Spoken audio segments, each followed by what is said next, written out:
In today's show, we look back at an action-packed Tuesday in the NBA. Michael Bolton. Thanks, Josh. It's Michael Bolton here, and it's time for another episode of the Locked On Fantasy Basketball Podcast. Let's get to it. Let's get to it, indeed.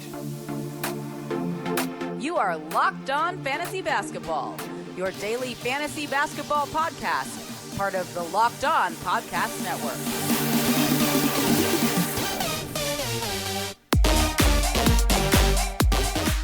Hello and welcome to the Locked On Fantasy Basketball Podcast, brought to you by Basketball Monster. My name is Josh Lloyd and I am the lead fantasy analyst at basketballmonster.com and at Yahoo Sports Australia. And you can find me on Twitter as always at redrock_bball and on Instagram at Locked On Fantasy Basketball. Today's episode is brought to you by Michelob Ultra at only 2.6 grams of carbs and 95 calories.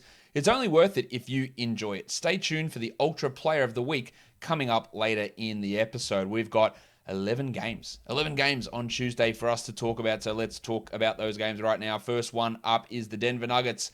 They get the victory over the Charlotte Hornets, 117-112. Monty Morris returned. He played only 10 minutes, and he's only going to play 10 to 15 minutes for the rest of the regular season. So he's obviously not an ad, but that helps us with Facu Campazzo, who played 37 minutes, 8 points only, but 2 threes, 6 assists, and 3 steals. Minutes well up, good assists, good steals, must roster player. Maga Porter had 30 and 6 with 6 triples and 2 steals. Another elite shooting night from Porter, while Big Chungus Nikola Jokic. Big Chungus, Big Chungus, Big Chungus, Big. He was great, 30 and 11, 6 assists. Triple zero is not great. The 16 of 17 from the line is awesome, but he was only 44% shooting. So not his best night, but still really, really good. And we finally got a good Aaron Gordon game. 17 and 6. 3 assists and 2 steals on 57% shooting. I'm not rushing to go and add the 246th ranked player over the last 2 weeks, but this is obviously a step in the right direction, and we'll see what happens over these next couple. Paul Millsap moved out of the starting lineup, so Austin Rivers could start. Rivers had 2 threes and 2 steals, which is totally fine. He had 9 points, but not much else. And he's not a 12-team league guy, especially now that Monty Morris has returned. While Millsap had 6 points and JaMychal Green had 11 in his 22 minutes. For the Hornets, Devonte Graham came back in what was somewhat of a trend, I guess, for these games, is players weirdly returning from injuries and playing a ton of minutes. He played 33 minutes for 31 points with 7 triples and 5 assists. Great shooting, which of course we cannot rely upon for Devonte, but you add him. If he's going to play that bigger role, sure. PJ Washington Jr., 11 boards, 13 points. I don't know why I said it in that order. 13 and 11, 4 assists, 4 steals, and 3 blocks. Now, unfortunately, he hit 25% of his shots, which is horrendous. And we know that he does have these games where he just cannot shoot, but filling it up in multiple areas. Top 40 player over the last 2 weeks, while Rozier had 21, 3 and 5, and 2 steals. It wasn't a great game from LaMelo Ball, and by that, it was horrendous in his offensive shooting stuff. 5 points on 11%. But he did have 12 boards and 7 assists, just a stinker of a game. He hasn't been quite at his best since returning from injury, but this was on the bad side. I did posit that maybe going up against Jokic, they'd play traditional centers the whole game, and they pretty much did. 29 minutes for Cody Zeller, 15 and 10 with 2 steals on 78% shooting. Do I trust it in every game as we move forward? No. But looking for a big man stream, Zeller looks to be back in favor, and you could go that direction. I don't think we're going to see Hayward at all in the rest of the regular season, and I'm not sure we see Miles Bridges either. So I think that's going to help because it means Jalen McDaniels plays more at the 3, and it helps with those minutes for PJ Washington at the 4. So I think Zeller could have some value. Monk had just 8 points, while McDaniels had 15, 4, and 2. Not a bad game from Jalen in those 25 minutes, but it did come on 78% shooting, just numbers that aren't going to be sustainable, and he's not a must-roster player at this point in the season. Let's go on to the next game now. We're looking at the Minnesota Timberwolves, another blowout win for them. 119-100 over the Detroit Pistons. Townsy was great, 28, 8 and 5 with 3 steals. D'Angelo Russell shot horribly, 28%, but 15, 5 and 10, 3 steals, 3 threes and a block is a great game. He's been really, really improving of late, but still only the 86th ranked player over the last 2 weeks, which I guess is a little bit surprising. Not the best Goose game.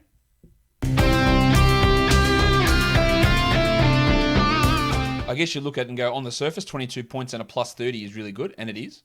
But only 2 rebounds, 2 assists. He hit 2 threes, he had 2 steals, so that's nice. But pretty poor from the line, 6 of 9 and just 44% from the field. And usage down again, which is, I guess, a bit curious as to see where that leads, especially this season, but more into next season if Malik Beasley is back in that lineup. Rubio played 30 minutes. That's a lot. 19 points, 3 threes, 5 assists, 2 steals, and a block. Now that he's back starting over Josh Okogie, there is value in him as a 12-team league guy, while Okogie played 14 minutes. And the reliance on Okogie has always been pretty ridiculous to me, and good to see them dropping him off there. While Jared Vanderbilt started, even though Jaden McDaniels was back, but he only played 21 minutes to McDaniels' 26. Now, they split those power forward minutes with Juancho Hernan-Gomez only getting 14 minutes, and they played some of those weird, 3 power forward or 2 power forward type lineups. McDaniels had 2 steals and 3 blocks, which is excellent, but only a streamer, while Vanderbilt, I think, can be dropped outside of looking at him as a rebounding option. Naz Reid had 13 points in 14 minutes, and that is a very, very Naz Reid thing to do. For the Pistons, Killian Hayes, 36 minutes. Excellent. The shooting, not so much, 39%, but 13, 6, and 7 is solid.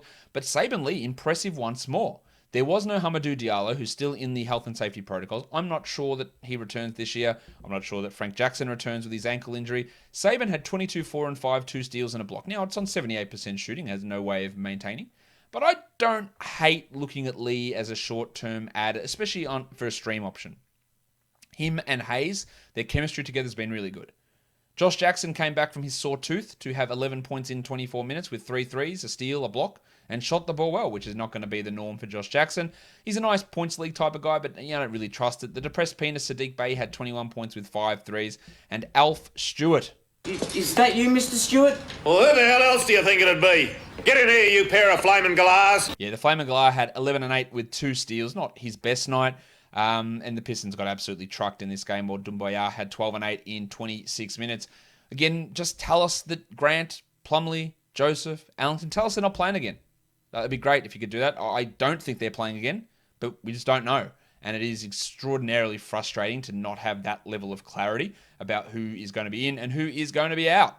But I'll tell you who it is in, Michelob Ultra, because we are here to talk about the Michelob Ultra Player of the Week. Michelob Ultra is only worth it if you enjoy it. And with only 2.6 grams of carbs and 95 calories, Michelob Ultra is the one for you. Joy creates success and enjoyment. Who doesn't love to have a good time, to enjoy things, and to celebrate? Enjoyment isn't the end game. It is the whole game. Now, who am I going to give the Michelob Ultra Player of the Week to? Let's give it to D'Angelo Russell. And I don't know why, but mainly because, I was being pretty critical of him, but I've been impressed over the last little stretch of time. And another solid game with 10 assists and 3 steals. The shooting is rough, but integrating himself into that starting lineup for the Wolves, he's the guy that I'm giving it to, because in the end, the award means nothing, but it does mean that you get to enjoy me talking about D'Angelo Russell. So, Michelob Ultra. It is only worth it if you enjoy it. Are you happy because you win, or do you win because you're happy? D'Angelo Russell is your Michelob Ultra Player of the Week. Let's go on to the next game. We'll look at the Miami Heat. They did take on the Boston Celtics, and they won at 129-121. It was a bit of a late comeback there for Boston. Miami was up larger than that, and then they lost Jimmy Butler at halftime. He got a poke in the eye. He thinks he'll be fine, so that's great news. We'll see how that looks tomorrow. 13 points in 17 minutes for Jim. Tyler Hero started in place of Butler, and we've seen this time and time again, that when Butler is out, Hero steps up. 24 and 11, 4 threes in 35 minutes. Great. But if Butler plays, he's very hard to rely upon, while Kendrick Nunn had 18 and 7 with 3 steals in 33 minutes. It's solid numbers. I don't think Victor Oladipo is playing again this season, but the Heat are being very non-committal on that. We will see where that ends up. Dunk Robinson did his thing, 22 points with 5 threes. That's great. Well, Dragic had 17 with 5 threes. The Heat were just really, really on. A stinker from Trevor Ariza, though, 4 points on 17%. He does have stream value, but he will have these absolute turds, while Adebayo had 22, 7, and 5 with a pair of blocks. That's about it there. I think we still hold none. But again, you're got to be ruthless. And if you need to drop someone, his value's not sky high, where you hold on through all circumstances. And the same goes with Hero, who was really good here. And if Butler does miss, their value does improve pretty clearly. For the Celtics, Kemba Walker, 38 minutes, 36, 7, and 4 with 4 threes. And that includes a trip to the locker room where he hurt his shoulder early. So I think playing that many minutes would indicate that maybe he's not ready to go for tomorrow. And Brad Stevens said similar stuff to that after the game. We want to win these games, but also we've got to make sure we're doing the right thing by our players' bodies. Tatum had 33, 8, and 6 with 5 threes, and Evan Fournier, another really full line. And again, these games where Evan Fournier blocks 2 shots are amazing. 20 points, 4 triples, 4 rebounds, 8 assists, a steal, 2 blocks. The Jaylen Brown absence is going to help his value. Yeah, he's a must-roster guy. Neesmith had 6 points, That's cool. 10 points for Smart with 5 assists. Still need a little bit more out of Marcus Smart there, while Tristan Thompson played 28 minutes. It was pretty piss poor, let's be honest. 2 points, 3 rebounds with 2 steals. Not that he was terrible on court, but those numbers are pretty rough. I don't think we're getting Robbie Williams back tomorrow, but we very well could, so we just need to pay attention to that. The next game, the LA Clippers, they beat the Raptors pretty easily, 115-96. There in the end, Kawhi had 20 and 7 with 5 assists, and Zubats, who is going to be the Clippers starter the rest of the season and in the playoffs, 18 and 10 in 30 minutes. Good game from Zubats. Still think he's been underutilized at times, but this was great. Interestingly, they put Terence Mann back in the rotation, played him 21 minutes. He had 20 points. He didn't miss a single shot, 7 of 7 from the field and 5 of 5 from the line, but really, actually, not impossible to trust that. It's impossible. Paul George was subpar. He's been shithouse the last couple of weeks. 16 points, 4 rebounds, 4 assists, 2 threes on 33%. While Marcus Morris also a little bit down, 14, 2 and 1. Not a must roster player. Patrick Beverley started, played 21 minutes, missed all of his shots, but had 6 rebounds, while Reggie Jackson went from 30 minutes down to 18 minutes. A curious drop in his production, especially with someone like Terence Mann playing over him. Of course, Luke Kennard, just some garbage time minutes. And we didn't really see much Marcus Morris, just 7 minutes for him. Now, I teased it earlier on, talking about Devonte Graham and players coming back from knee injuries, playing a lot of minutes. Chris Boucher came back from an MCL sprain, played the most minutes on the team, which is absolutely stunning to me. Now, I said before the game, someone asked me on Twitter, I said on the pregame show, I don't expect him to play a huge amount of minutes if he's back. It's curious that they're starting him. I don't know why they bothered, but I'm completely wrong. Again, logic would dictate to me that your season is done. You've packed it in. The bloke's coming off an MCL sprain, so if you're going to play him, which didn't make sense to begin with, you would play him low minutes. But no, 37 minutes is insanity to me. And I think Nick Nurse is a good coach. This is insane. 16 and 7 on some pretty poor shooting, but 2 threes, a steal and a block. If he's going to play this much, yeah, mate, he's an absolute ad. Fred Gillespie, Dizzy had 10 and 7 in 25 minutes with 3 blocks. Good numbers for him, while Birch had 13 and 4. It's not too bad. We're still holding him. Flynn, 11, 3 and 4 with 2 steals and a block and 3 threes is really good production. I don't expect Lowry and Van Vliet to play again, but we just don't know. Just tell us, you dickheads. While Gary Trent did the Gary Trent thing. He is not good. Well, he's not consistently good anyway. 9 points on 19%. This is why I am being so out on him as a must-roster player all season.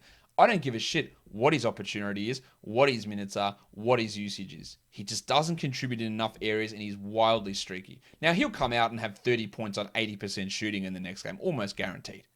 But this is the shit that he does. 9 points on 19%. Rough game from Watanabe, while Jalen Harris impressed me again. 10, 3 and 4 with 2 steals. Deeper leagues, I think you want to be adding him. But again, they could all go to shit if Siakam, Lowry, Anunoby, Van Vliet, if those guys return. I don't think they will, but they could. And we just tell us. Toronto, what are you hiding from? Just tell us that they're out. It'd be great if I could know that. And I know you don't give a shit about fantasy, but just tell us. Just tell us what's going on. Why aren't they playing? Just tell us they're done. Same with you, Detroit, rather than this bullshit, day-to-day, whatever it is that you go through, the questionable tag and all that sort of nonsense that does go on with these guys. Guys, Built Bar, it's the best tasting protein bar ever. And they have 9 delicious flavors available at the moment. Coconut, cherry, mint brownie, salted caramel, just to name a few. If you don't know what your favorite flavor is, you can just order a mixed box where you get 18 bars, 9 flavors, 2 of each flavor. Try them and see how you go. And most of these flavors, 17 grams of protein with just only 130 calories, only 4 grams of sugar, and only 4 grams of net carbs.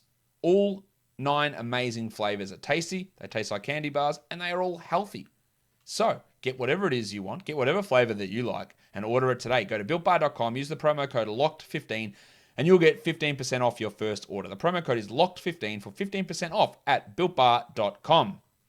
BetOnline is the fastest and easiest way to bet on all your sports action. Baseball season is in full swing, and you can track all of the action at BetOnline. Get all of the latest news, odds, and info for all of your sporting needs, including Major League Baseball, the NBA, the NHL, and all of your UFC action. Before the next pitch, head over to BetOnline on your laptop or mobile device and check out all of the great sporting news, sign-up bonuses, and contest information. And talking about sign-up bonuses, if you use our promo code LOCKEDON, you can sign up today and get a 50% welcome bonus on your first deposit. BetOnline are your online sportsbook experts. All right, let's move on. Next game. The Dallas Mavericks absolutely shit-mixed by the Memphis Grizzlies, 133-104. Josh Richardson played only 22 minutes. The 4 steals and a block are nice, but this was just a rough game in general. Willie Cauley-Stein had 16 and 8 in his 15 minutes in the start for Porzingis, while Dwight Powell played 11 minutes before being ejected. Now, Powell was on an absolute roll, as we talked about on the Hot Streaks Players show earlier today. He was nowhere near that today and then ejected, so we'll see what that leads to. This is how bad this game's out of hand. Nate Hinton played 8 minutes. Doncic was terrible, 12, 5, and 5, a 0-0, bad shooting, just a rough night from him. Timmy Hardaway, probably the only guy that can hold his head high with 19 points and 3 threes, or maybe Brunson with his 15. Hardaway does have 12-team value, especially considering the Mavericks do play Wednesday, but a lot of these blokes would want to turn this around. Maxi Kleber returned. He had just 3 points in 14 minutes as he returned from that Achilles soreness, but just a dreadful game from the Mavericks, and JJ Redick hurt his heel again, and he's already been ruled out for Wednesday. For the Grizzlies, great stuff from Ja Morant. 24, 7, and 8. Great shooting, 54%. 88 from the line. Really, really good to see him put in that good game after a stinker yesterday. Well, Dylan Brooks also was pretty good. 22 points. Just missed the Richie Beno, but he had a non-conventional Richie Beno. 2 for 2. 2 threes, 2 rebounds, 2 assists, and 2 blocks. He also added 3 steals, shot poorly, but we know that's going to happen. And then we also had Brandon Clark chip in with another big defensive game. 2 steals and a block, 14 and 9 in 19 minutes. Now, it helps, of course, that Valanciunas and Jaren Jackson were out, but Clark looks like he's maintained his rotation spot. The cashier, Xavier Tillman, just 9 and 6 in his 23, while Bane had 3 points in 11 minutes. And, of course, DeAnthony Melton was plus 23, almost a team best, but played only 18 minutes because, and I was going to say Taylor Jenkins hates winning, but they won by a lot here. But it's just continually frustrating, especially when John Conchar plays 26 minutes. Now, Conchar did well, 8 points on 70% with 2 threes, 6 rebounds, and 3 assists, but just get the bloke in there who's the better player. And that's DeAnthony Melton. I don't know why that's a hard concept. 15, 4, and 2 for Kyle Anderson. Pretty solid as well. We expect Valanciunas and Jackson to both play on Wednesday after sitting this one out. The next game, the Brooklyn Nets and the Chicago Bulls. The Nets win it. Now, the Nets were up pretty big in this one, and the Bulls came back to make it, an 8-point margin in the end. So, the score here, I guess, doesn't quite reflect how the game looked early on, but credit to the Bulls for that big comeback there. Let's look at how it went. Kyrie Irving copped a hit in the head. 21 minutes. They said he doesn't show any concussion symptoms, but his x-ray was inconclusive. So you'd have to think that his status for Wednesday is in doubt. We also don't know about Blake Griffin and Kevin Durant. They're not ruling them out just yet. I don't think they play. There is also talk, and I've mentioned this quite a few times, that James Harden might return. But then, as I talked about on the pregame show today, the quote from Steve Nash was, we want to get him in for at least one of the last 3 games. So that to me means they target Saturday for that return for Harden, but he could be back in this one. Nick Claxton played 23 minutes, which is always awesome. 10 and 10 with 2 blocks. Just give the dude 24 minutes a night. It's not really that hard.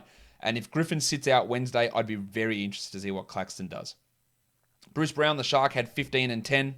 Baby shark, and a legitimate chance that Irving, Harden, and Durant are all out on Wednesday. So look at Brown as a streamer. Also look at Mike James, who had a 1-1, 11, 7, and 6. Now, and he did that while shooting 14%. Somehow he got to the line 8 times, but put up really solid numbers. So keep an eye on him. Jeff Green had 14 and 8, while Griffin had 13, 4, and 4. Just a weird distribution of minutes right across this one, with Durant and Harris the only players going over 30. Harris had 17 points. Was pretty inefficient though, especially from 3, just 29% from Smoke and Joe, who's usually a lot better than that. But I'm very intrigued with the Claxton game, the James game, and the Brown game, especially if we get those blokes out tomorrow. For the Bulls, Levine had 41 points with not much else, but 6 triples and 56% shooting is excellent, while Vanilla Tice returned, had 10 and 6 in his 21 minutes. Kobe White, another rough shooting night, just 35%, but 16, 3, and 4 is good in terms of volume. And Pat Williams, the 2 blocks, really good. Really nice, his ability to get defensive stats, but just doesn't do enough otherwise. 5, 1, and 0 in 23 minutes is terrible, while Thad Young had 4, 9, and 3 with a steal and a block. Still took 10 shots, only hit 2 of them, but really hard to look at him as must roster, while Markkanen played only the 19 minutes and Satoransky just 11 minutes.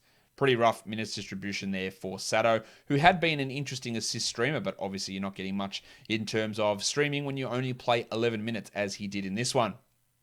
The next game we look at is the Sixers losing to the Pacers. Joel Embiid sat this one out, and we finally got a good Ben Simmons game. 20 and 8 with 7 assists and 2 steals, while the thick hogsman, Tobias Harris... I think I am a TH? T to the H! Yeah, TH for life. 27 and 5 with 2 threes. Good to see a bit of a bounce back from him. Another impressive Tyrese Maxey game. 11 points, 2 rebounds, 3 assists, 1 steal, 2 blocks. Now, I don't know where he fits on this team in the playoffs, where his rotation role is. There was no Thibault, there was no Korkmaz, and there was no Shake Milton in this game. But I really think he can develop into a long-term starter for the Sixers. Even with no Joel Embiid, it was disappointing from Howard to play only 21 minutes, 4 and 7 with 2 blocks, while Prison Mike Scott played 26 minutes. I guess that's probably why you lose if you're going to play Scott that much. Seems a ludicrous decision. While Seth Curry had 10 points in a lot of minutes, 34 minutes for him with 2 threes. Has been playing well, did not play particularly well here in this one. So we'd hope for Seth to do a little bit more than that as we move forward. I still think that he can be a 12-team league guy without being an absolute guaranteed must roster. Of course, it's the Pacers, so big minutes and big numbers for Sabonis. 40 minutes, 16, 13, and 15. And the same for Karis LeVert, 40 minutes, 24, 7, and 5 with 2 steals. We had Justin Holiday back in the starting lineup.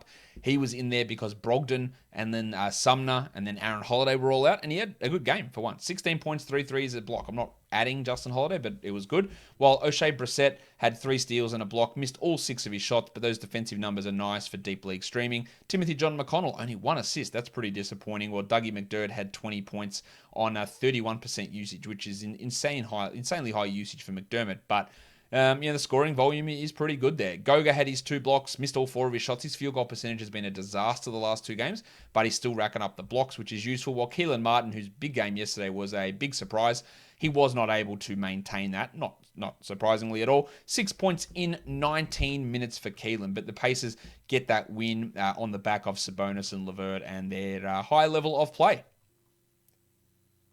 All right, let's go on to this next game now. The Orlando Magic 102, the Milwaukee Bucks 114. Flaming Mo Wagner.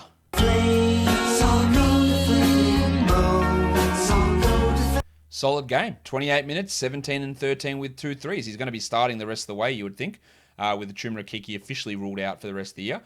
He's up and down, obviously, but this is a good game. And if you're looking for some points and threes with some boards, occasional block, he's a guy for you. Mo Bamba was out with an illness, so Wendell Carter Jr. returned, played 31 minutes and had 8 and 14. A rough shooting night from Carter, but the 4 assists are nice. Just everything else was a little bit empty there. But, we'll see how he goes and how those minutes go with him and Bamba. I'm not absolutely convinced that they're going to play him 30 minutes a night if Bumba's ready to go. 30 minutes for Cole Anthony here, though. 18 points, not a lot else there. While RJ Hampton struggled somewhat, 11, 4, and 5. And the sharp Dwayne Bacon was in weird form. 5 points on 29% shooting. Now, that's very sharp, you'll say that. But it was only 14% usage. He had 7 rebounds and 4 assists. That is very unsharp-like. Of course, to make sure that we didn't completely get confused, he was a minus 16, which was the team worst. But, some weird numbers there. A really hard one to gauge here with this Magic team. I still think we're holding on to Hampton. We are looking at Wagner as an option. Wendell is maybe a 12-team league guy. I'm not convinced there. Cole Anthony, someone I would hold, but some weird stuff going on. Now, the Bucks, I thought they would rest their guys, and they sort of did, but not really. 27 and 12 for Gianni in 32 minutes with 5 assists and 3 steals. Giannis Antetokounmpo. The Big Ragu continued his strong run, 19 points with 3 threes, while Holiday had 15, 4, and 2 and 2 steals. And even Punch Bob got in on the act. Bobby Portis had 10 and 15 in 21 minutes. The extra minutes there are probably a little bit of a surprise. I wouldn't be adding Portis unless it's a streamer if someone sits. Connaughton had 3 and 9, while Middleton struggled, 11 points on 20% shooting. That's pretty bad. No threes, no steals, no blocks, but 7 rebounds and 5 assists. Just, I don't know, if there was ever a game that was the wettest fart out there, shout out to the Shart, I feel like this game was it. There's just not a lot of exciting takeaways to get from it. Maybe I'm just being too dour in my analysis, but I don't know, there just wasn't a game that really got me excited. All right, let's go to the next game. The Phoenix Suns fall to the Warriors. They were up in the fourth quarter with not very much time to go, but the Warriors somehow get the win, 122-116. The Warriors are rolling at the moment. The Suns probably kissing their chances of the number 1 seed goodbye. Chris Paul, 24 and 10 with 2 threes, and Booker was great, 34, 7 and 4. But most of that damage was done in the third quarter. Jay Crowder returned to the starting lineup. Sometimes maybe good, sometimes maybe shit. He was really good. I don't know why it took this long to put him into the starting lineup. 20 points with 6 triples. Of course, It came on just 9 shots at 67%, so he's just as likely to go 1 of 9 in the next game, but he does have some value as a points and threes option. While DeAndre Ayton, and the case of the very, very small usage, 8 points in 32 minutes on 9% usage. He blocked 2 shots, but I don't think he was very good. Some defensive lapses, continues to just confound us in terms of the production. Cameron Payne was good. Only 7 points, but 6 assists, a triple one. He's like a top 100 player, top 110 player over the last 2 weeks. At least 14 team league value. While McCall Bridges, amazingly, is a top 15 player over the last 2 weeks. But he was shit. 6-2-2 with 0 threes, 0 steals, and a block. He's been carrying us, but didn't really pay off in this one. Not a great game. For the Warriors, 11, 10, and 11 for Draymond with 4 steals. He was great. Andy Wiggins was amazing. 74% shooting, 38 points, 7 rebounds, 3 assists. Wiggo was fantastic in this one. Well, Jordan Poole only played the 20 minutes, but got hot. 20 points, and that's what he does. He can be a points and threes streamer for that. While Bazemore was solid as well. 17 points, 3 rebounds, 2 assists, a steal. They have some 12-team league value. Curry, not at his best. 21 points on 32% shooting, but hit a key shot down the end, 6 assists, a steal. Not too bad for a bloke that's been actually unbelievable over the course of the season. And Toscano Anderson in 30 minutes was great too. 7, 5, and 6. Continues to be, amazingly, a top 70 player over the last 2 weeks. He does have 12-team league value. There is some talk that Pascal might return on Friday, but they shouldn't play Pascal at all. Toscano Anderson is a significantly better player than him, in my opinion, and he is at least providing 14-team league value. And amazing how good have the Warriors been since Wiseman got hurt, and that is absolutely no coincidence. They can play lineups that make sense and players that actually can help you win games, and that's exactly what they're doing at the moment. And they're going to be really, really dangerous in the 8 or 7 seed, depending on where they end up. 4-0 over their last 4 games. Let's move on now to the next game. This wasn't quite as close. The Thunder and the Kings, 106-122. Really, it just did come down to one quarter, the third quarter, where the Kings really outscored them. The Thunder actually outscored the Kings outside of that third quarter. They were without a point guard. Ty Jerome was out. Teo Maledon was out.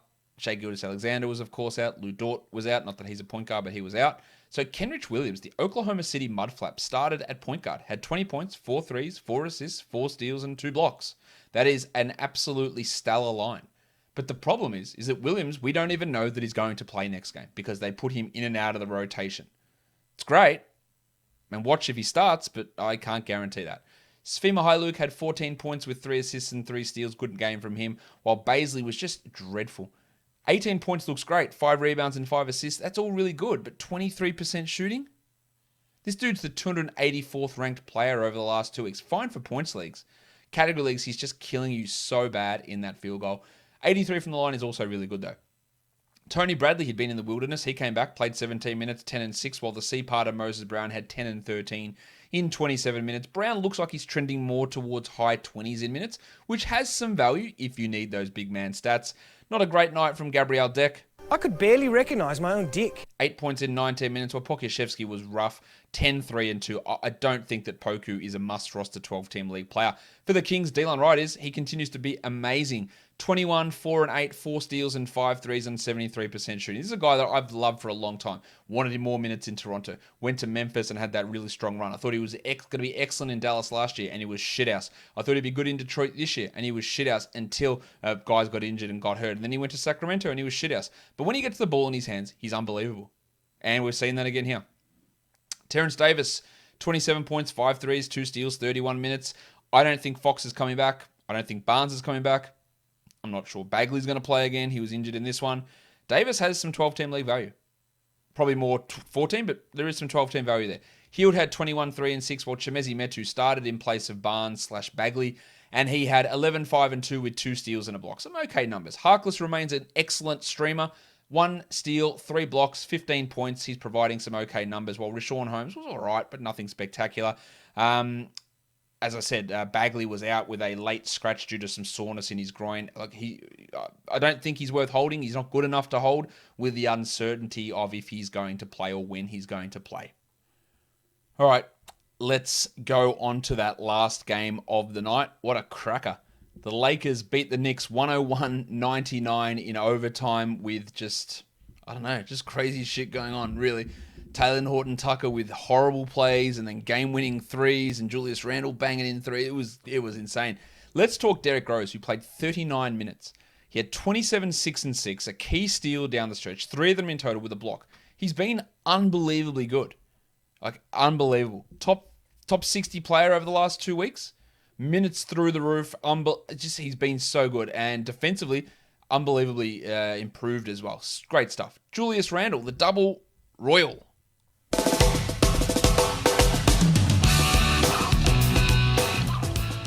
Carrying, as usual, a huge load. Giggity! 31, 8, and 5 with 4 triples. Subpar shooting, again, which is a consistent theme for him. 42% from the field, but he did hit 50% of his threes, 4 of 8. Just really struggled on the 2s. But otherwise, some pretty good numbers. Well, without Emmanuel Quickley and no Alec Burks, Frank Ntilikina played 23 minutes. He had 9 points, 3 threes, 2 steals, and a block. Now, he should play every single second that Alfred Payton plays, and I cannot understand for the life of me why we still get these 14 bullshit nonsense minutes from Payton. But we do. And Ntilikina's out of the rotation. But I thought he looked pretty good in this one, Frank, but no real fantasy value there. Reggie Bullock played 46 minutes and had 5 points. That's terrible. He is a 3-point streamer, and he's getting just every minute almost possible in the world. But 2 of 9 shooting for 5 points is obviously not going to cut it. Noel wasn't at his best in this one, just 4 points with a block, while Gibson had 8 and 7 with a steal. But nothing much out of those centers for the Lakers. Alex Caruso had to leave the game early. He only played 7 minutes and then left. 0 points in that time. We don't know exactly when Schroeder is coming back or LeBron. LeBron could be back tomorrow. So Caruso's value now with this foot soreness, he might not play Wednesday. He can be a drop. But Talen Horton-Tucker stepped up, started a point guard, and honestly had some horrendous moments. 7 turnovers. He had 2 turnovers in the last minute of overtime, and then hit a key 3 to end up with 13, 5, and 10, 2 steals and 2 threes. That's great value. If LeBron, Caruso, Schroeder are out tomorrow, he's an excellent streamer.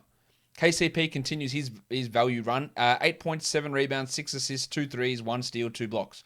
Really good numbers, especially in the points and threes where he continues to play well. And, if I shit on this bloke continually, I'll say when he had a good game, because Andre Drummond had a good game. 36 minutes, 16 and 18 with 2 blocks. Efficient from the field, still stunk from the line, but the rebounds were there, the minutes were there. He played really well. Montrezl Harrell didn't. 5 points in 5 minutes. He is a clear must drop. He's not very good. I don't think he plays in most playoff games. Not worth it. While Anthony Davis, it wasn't great. 20 and 6, 4 assists, didn't hit a 3, 35%. Definitely did not continue the form from the last game, but not too bad. While Kuzma was strong, 23 points with 4 triples in a really high volume game. But of course, when LeBron plays and Schroeder plays, he doesn't get these minutes, doesn't get these opportunities, he doesn't get that usage. So the value for him is pretty low. Wes Matthews sent the game to overtime with a nice little put back on an offensive board. 8 points in 24 minutes for him as the starter. That'll do it for all the games from Tuesday. Let's look at the top adds and drops over the last 24 hours. Kyrie Thomas up 11%. Absolutely worth taking that flyer. Same with Jackson Hayes up 10%. I don't really understand Jared Vanderbilt being added in 8% of leagues. I wouldn't worry with him. Brandon Clark up 7. It made sort of sense, and he's really delivered with the defensive stats, but I don't think that he's a must roster. And then Malik Beasley, that's got to be keeper leagues because I don't really think Malik is coming back this season. In terms of drops, Josh Hart down 8.5%. I don't know why there was a sudden urge now to drop Josh Hart. He's been droppable for weeks, but apparently everyone decided now was the time to push Josh Hart out of the rotation. But there we are. We're out of their lineups. Daniel Gafford down 8% because Scott Brooks is Scott Brooks. Isaiah Roby down 8, sure. DeAndre Hunter down 6. Yep, I don't think he should have been added in the first place. And then Kent Bazemore down 6. I would still have held on to Bazemore, and he played all right today. Let's look at the top 10 players under 50% rostered. The Oklahoma City Mudflap, Kenrich Williams, was great. But again, does he play every game? Maybe, maybe not. But we'll just watch the injuries. He can be a streamer there. Terence Davis in Sacramento is a solid streamer. And I think Saben Lee has that value too in Detroit. Fred Gillespie in Toronto, assuming everyone remains out. He can be a block streamer. Mike James, just watch to see if Kyrie or Harden are out on Wednesday. James could have a big role. Jay Crowder has value. Bruce Brown has value. Chemezi Metu, just watch for Bagley. But he can be at least a 14-team league guy. Terrence Mann, I'm not convinced plays every game. And then Cody Zeller, who's had 2 really big games in a row. But again, I am not 100% sure that he continues to be a usable guy. Probably more for 14-team leagues. Let's look at Wednesday's games now across the NBA.